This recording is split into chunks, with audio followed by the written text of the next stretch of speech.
In this clip, we're going to be rounding numbers to significant figures. Now, the word significant means important, so we're going to be rounding numbers to the number of important figures given in the question. Okay, so our first question is round 1943 to one significant figure. So if we write this number out, we've got 1943. Now, the first significant figure is 1, because that's the first number. The second significant figure is 9, because that's the second number. And the third significant figure is 4, and the fourth significant figure is 3. Okay, so we are rounding this to one significant figure. So the first significant figure is 1. So I'm going to put an arrow above the 1, and I'm going to drop a line after the 1 and have a look at what this number is here.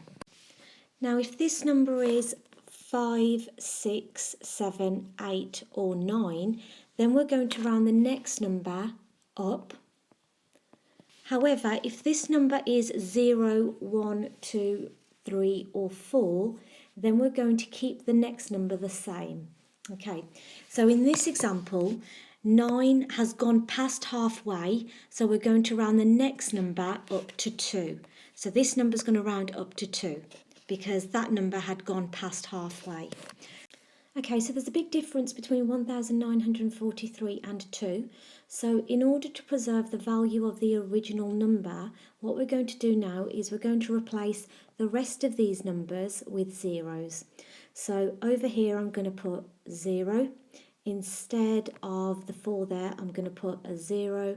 And instead of the 3 there, I'm going to put a 0. So 1943 rounded to one significant figure is 2000, and that makes sense as well because 1943 is roughly 2000. And also, if we're rounding to one significant figure, we only want one important number in our answer, and we've got one important number, which is a 2, and the rest of the numbers are just zeros. So if you're rounding to one significant figure, you've only got to have one important number, and the rest of the numbers are going to be zeros. Okay, in this example, we're rounding 9,718 to two significant figures. So that means in our answer we want two important numbers and the rest of the numbers can be followed by zeros. So we've got 9,718 and this time we're rounding to two significant figures. So this is the first significant figure and that's the second significant figure. So I'm going to put an arrow above the second significant figure and I'm going to drop a line after that number. Okay, so now I'm looking at this number and I've got to see if we've gone past halfway or if we're at halfway.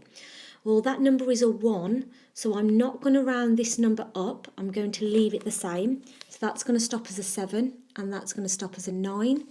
And then these two numbers can be replaced by zeros. So 9,718 to two significant figures is 9,700. And we need two important numbers in our answer. Well, we have got two important numbers. We've got the 9 and the 7, and the rest of the numbers can just be zeros. Okay, in our third example, we're going to look at rounding a small number to one significant figure. So in this example, we've got 0.0153, and we've been asked to round this to one significant figure. So we need one important number in our answer, and the rest can just be zeros. Okay, so following what we did before, if we say the first significant figure is this one here, which is 0, and we put an arrow above it and we drop a line after it. Now, that's a 0, which means that's also going to stop as a 0. So my answer would be 0.0000. And that doesn't make any sense because this number here does actually have a value.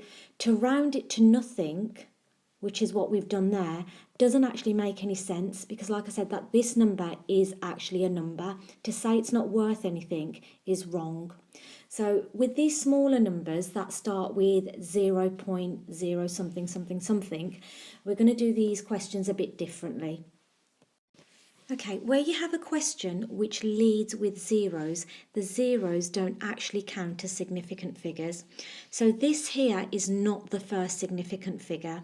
Let's look at the next number. It's still a 0, so it's not the first significant figure. So the leading zeros do not count as significant figures.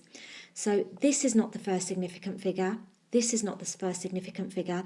This is the first significant figure. So I'm going to put an arrow above the first significant figure. And we're going to drop a line after it.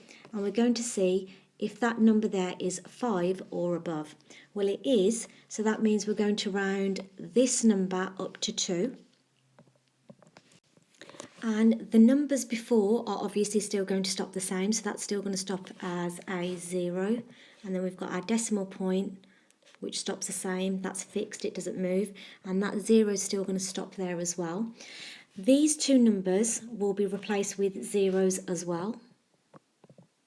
So our answer is 0.02. Now you should know from the place value work that you've done in class that you don't actually need to put these zeros in your answer at the end. Okay, so have we rounded the question to one significant figure? Do we have one important number in our answer? Yeah, we do. We've only got the 2 and the rest of the digits are just zeros. Okay, so we've got 0.00413 and we need to round it to two significant figures. So we've got 0.00413. Remember, the leading zeros do not count as significant figures. So I want the second significant figure. So that's not the first, that's not the first, that's not the first. This is the first significant figure. So this is the second significant figure. So I'm looking at the second significant figure. I'm going to drop a line after it. Is this 5 or above? No, it's not. So this is going to stop the same. So that's going to stop as a 1. That's going to stop as a 4. That's going to stop as a 0. That's going to stop as a 0. Decimal point doesn't move. That's going to stop as a 0. And I can just put a 0 there to replace the 3. So rounding this number to two significant figures, we've got 0.0041. Remember, you do not need to put that 0 there on the end.